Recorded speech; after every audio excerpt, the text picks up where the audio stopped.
Welcome to another episode of the Interesting Times podcast right here with your boy Bek Lover. There's so much going on. We are 90 seconds to midnight.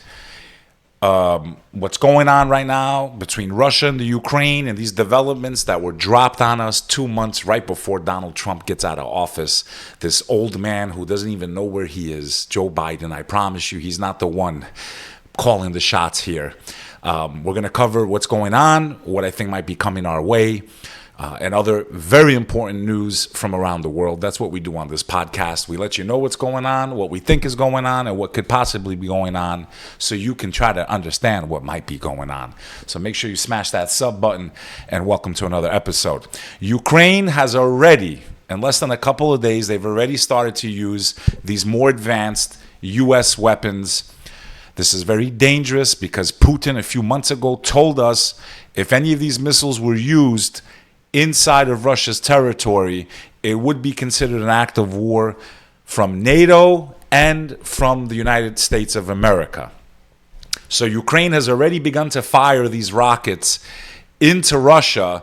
Ukraine fires U.S.-made longer-range missiles into Russia for the first time. Ukraine hit a Russian weapons arsenal with U.S.-made ATACMS missiles that it fired across the border for the first time, according to two U.S. officials, in a major escalation on the 1,000th day of war. The attack comes just 2 days after the Biden administration gave Kiev the green light to use the longer-range American weapons against targets inside Russia.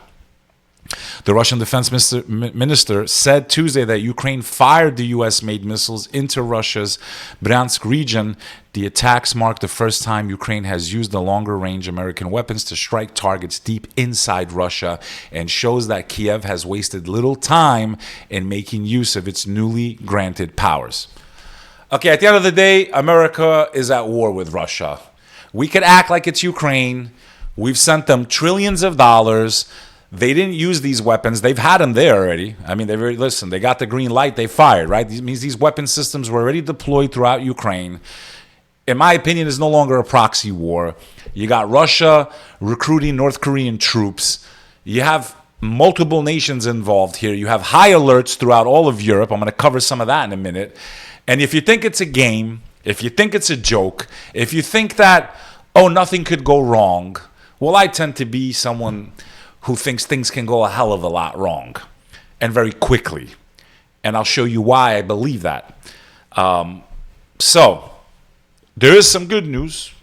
Russian air defenses said they shot down 5 of the missiles and another was damaged. Fragments from the damaged missile fell on the territory of a military facility, causing a fire that has since been extinguished. There were no casualties or damage.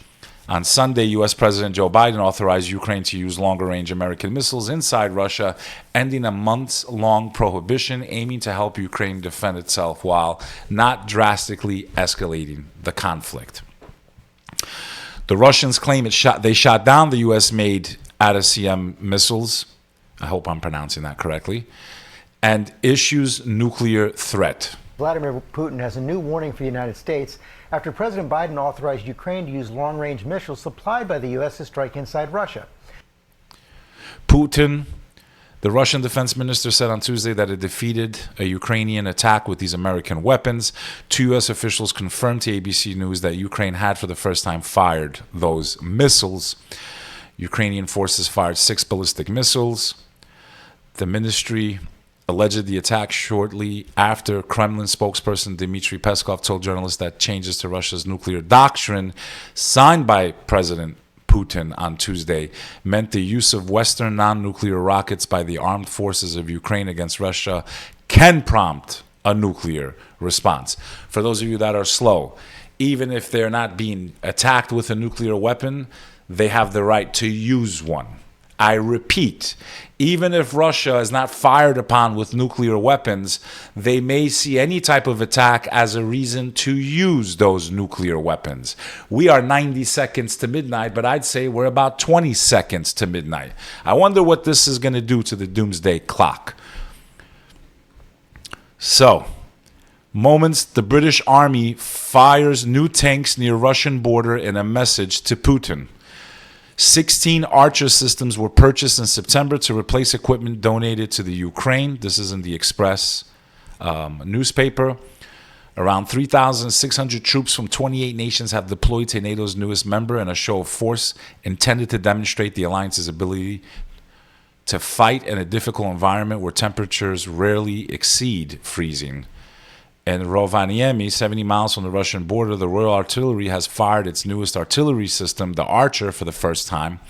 Purchased in September to replace the 32 AS-90 systems that were gifted to Ukraine, the self-propelled 33-ton guns have been labeled a game changer by an officer commanding the troops responsible for it.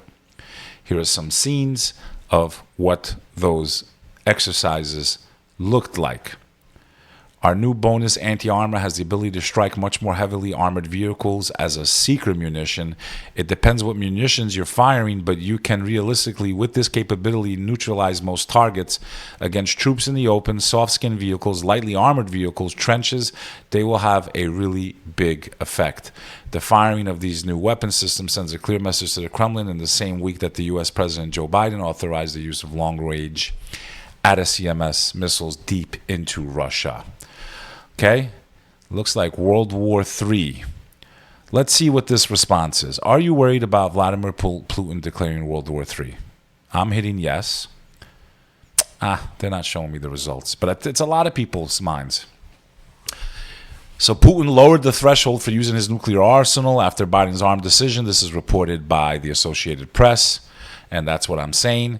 They don't even have to be attacked anymore. They're basically saying, don't fuck with us. We're going to finish this shit in Ukraine. You're going to stay out of it, or we might even nuke you, even if you're not using nukes against us. And all of this because a president who has not been present during his presidency is deciding to escalate. The people that handle Mr. Biden, his handlers, his advisors, the people that have been using him like a 90-year-old puppet that doesn't even know where the fuck he is, have decided to escalate things 60 days before a new administration, which we all know wants to de-escalate tensions with Russia. I mean, the American people, we cannot afford an all-out war with Russia and sending our children to die in wars that really do not benefit us at all. The Express.com reports worrying nuclear maps shows areas where 75% of population would die in World War III. A Cold War-era map shows how the U.S. could cope in the aftermath of a nuclear conflict, and the predictions aren't good. A chilling Cold War-era map paints a dire picture for the U.S. following a nuclear conflict, with estimates suggesting up to 75% of the population in the worst impacted zones could perish. The world's nuclear powers, including the U.S., UK, France, Russia, and China, as well as Pakistan, India, and North Korea. Israel is also presumed to possess nuclear weapons, although it has never officially acknowledged this. But we all know they have them. Don't worry, they got them. I promise you. They got them. A 1986 study by the Institute of Medicine researchers William Doherty, Barbara Levi, and Frank von Hippel analyzed the potential aftermath of a nuclear strike on the U.S. They focused on an attack targeting America's nuclear arsenal, specifically Minuteman missile silos, land-based nukes from the 1950s, which would explode where they are stored. This would lead to extensive radiation spread throughout the country. According to the map, radioactive fallout would be carried by prevailing winds from east to west, engulfing the nation. We have made the usual assumption that each of the 1,116 U.S. missile silos and missile launch control centers would be struck by 2.5 megaton warheads.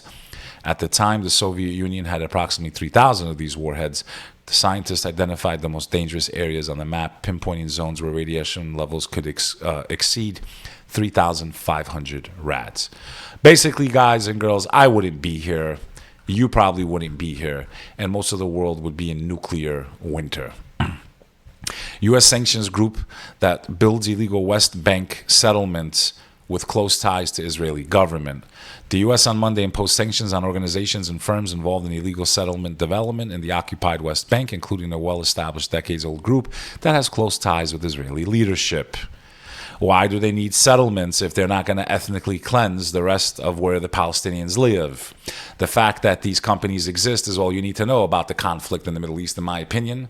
And if you think it's good and you're Israeli or of Jewish descent and you think it's nice to push people off their land and wipe out their houses and drop bombs on them, which is what they're doing, and I promise you they're going to do the same in Gaza. This has been going on for 30, 40, 50 years.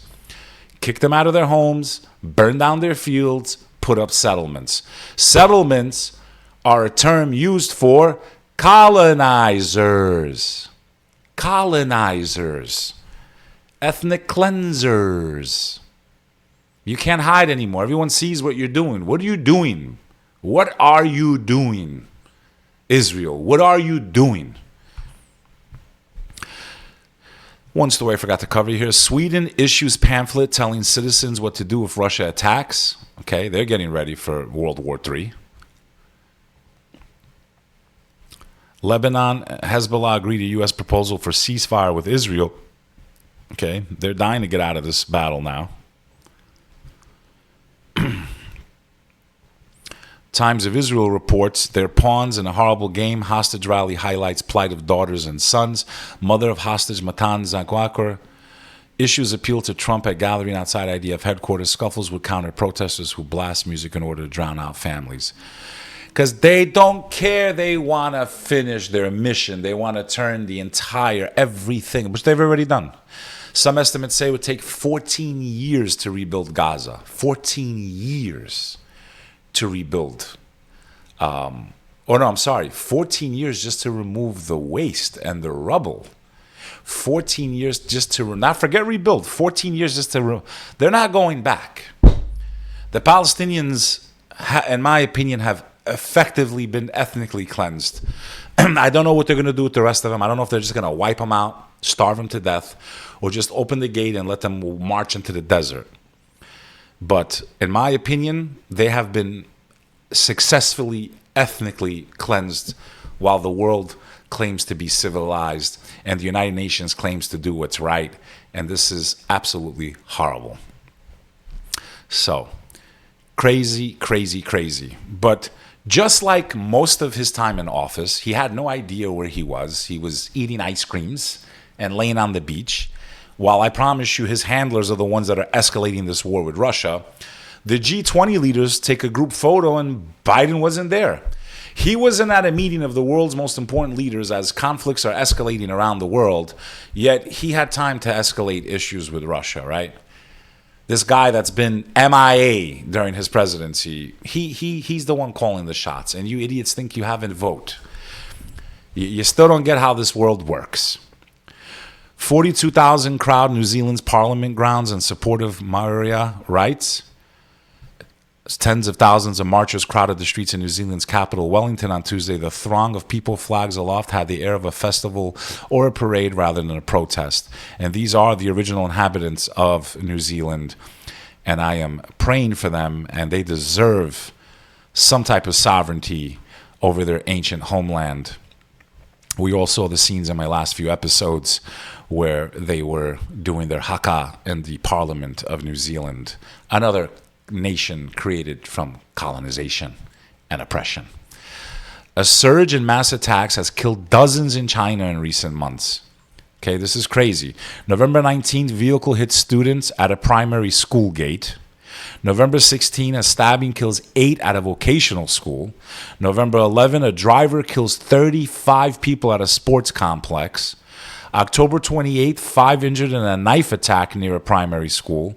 September 30th, another knife attack kills 3 at a supermarket. This is all in China. What is going on in China? I do not know. I think people are losing their minds. You know, that's what communism does to you. Eventually, it breaks you. It breaks your spirits. Now, they have one of the loosest versions of it, but it is a place you can disappear overnight if you say something wrong or publicly. So it is what it is. Some weird things going on around the world. Or as the prophet would have said, when the one that's being killed doesn't know why they're being killed, and the one that's killing doesn't even know why they're killing, wait for the hour, the end of time. I think we've entered that time. Peace and blessings be upon him. A suspect in New York City, stabbing spree that left 3 dead, recently released from jail, had a long criminal history. Ramon Riviera, 51, was taken into custody after 3 people were fatally stabbed within 2.5 hours across Manhattan. Okay, now keep in mind, this guy was arrested, no psychological stuff done.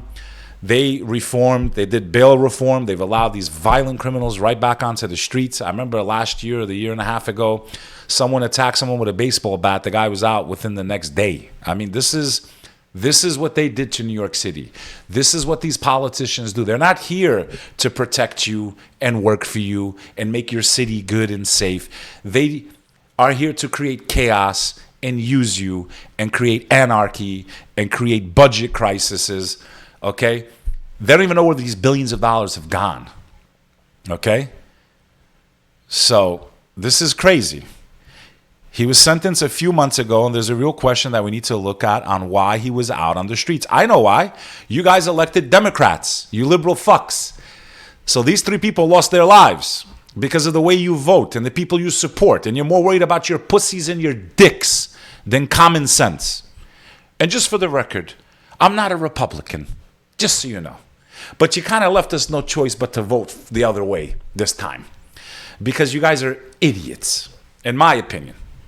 So, look at what's happening. House Republicans introduce measure to ban transgender women from female bathrooms in the Capitol. I mean, it's just common sense. Okay, it's just common sense. Representative Nancy Mace introduced a resolution Monday that would ban transgender women from using female bathrooms in the Capitol just weeks before Democratic Representative-elect Sarah McBride of Delaware is set to become the first out transgender member of Congress. The measure would prohibit any lawmakers and House employees from using single-sex facilities other than those corresponding to their biological sex. This is a biological man trying to force himself into women's spaces, and I'm not going to tolerate it. And you know what? Good for you. We've had enough. That's why Donald Trump annihilated all of them in the election, because people are sick of this upside-down circus clown philosophies rammed down our throats when we do not support this, and we don't want it in this country, and the people spoke. Drought watch has been declared in New York. Okay, as you can see, New York City, we have had a long time since we've had rain. Dry conditions in the state have spawned wildfires along the New York and New Jersey border, and conditions seem unlikely to alleviate until storms move into the region. Okay, this is pretty crazy, but pay attention to the skies, everyone. I still can't get over this picture of Trump and all of them eating Big Macs and trying to tell us they're going to make America healthy again. I really think they were mocking us. I really, really do. I really, really think this was in poor taste. Sean Diddy Combs, they did a raid on his cell and it covers witness tampering plot. Sean Diddy Combs' jail cell suggests he has influenced a witness in his New York sex trafficking and racketeering case and is trying to blackmail others. Prosecutors allege they say that he has sought to avoid federal detection by using three-way calls and other inmates' phone access codes. In a motion filed Friday, federal prosecutors say Combs was using secretive methods to contact outsiders from jail, and evidence gathered shows the clear interference that the defendant's goal is to blackmail victims and witnesses either into silence or to provide testimony helpful to his defense, an allegation that is more often seen in mob trials or Mexican mafia-style cases. But in a motion filed Monday, the music mogul's lawyers contend that what investigators actually seized from his Metropolitan Detention Center cell in Brooklyn was an attorney-client privilege material, including handwritten notes by Combs. This search and seizure are in violation of Mr. Combs' 4th, 5th, and 6th Amendment rights, his attorney wrote. The targeted seizure of a pretrial detainee's work product and privileged materials created in preparation for trial is outrageous government conduct amounting to a substantive due process violation. In a new filing Monday, prosecutors said they had not seen anything from a legal file in his cell and turned over photograph agents took of items in the cell to a filter team to determine if there was anything privileged that should remain private. The team redacted anything that appeared to be privileged and then gave the information to prosecutors. The battling motions come as federal judges slated again this week to decide whether Combs, who has been behind bars since September arrest, should be granted $50 million bail and released to house detention. Let's see what happens. In any event, my last article I want to cover here, which I didn't cover last week, is how does the Pentagon not know where $824 billion are? Like, how do they not know where this money is? Like, this is crazy to me. $824 billion. That's almost $1 trillion. They fail audits. Yet, when we mess up on our taxes, we get in trouble, we get fined, we even get thrown in prison. And yet, so many of these government agencies and even corporations, they get away with it. They just pay fines. Like TD Bank, they got ordered to pay a fine, but they should be in jail for laundering cartel money, blood money. People were massacred, their heads chopped off. Millions of people have died around the world from these drugs and fentanyl. And TD Bank only got hit with a fine. No, the people that knew what they were doing, they should be in prison. But when you do something wrong and you don't even have the money to defend yourself or pay fines, they throw you in prison. This is not a justice system that is equal for all Americans. This is disgusting, and this is hypocrisy. And this is why I have a problem with the world that we live in, a world that can be very interesting. Interesting times indeed. This is Bek Lover. Check me out on the next episode. Bek Lover.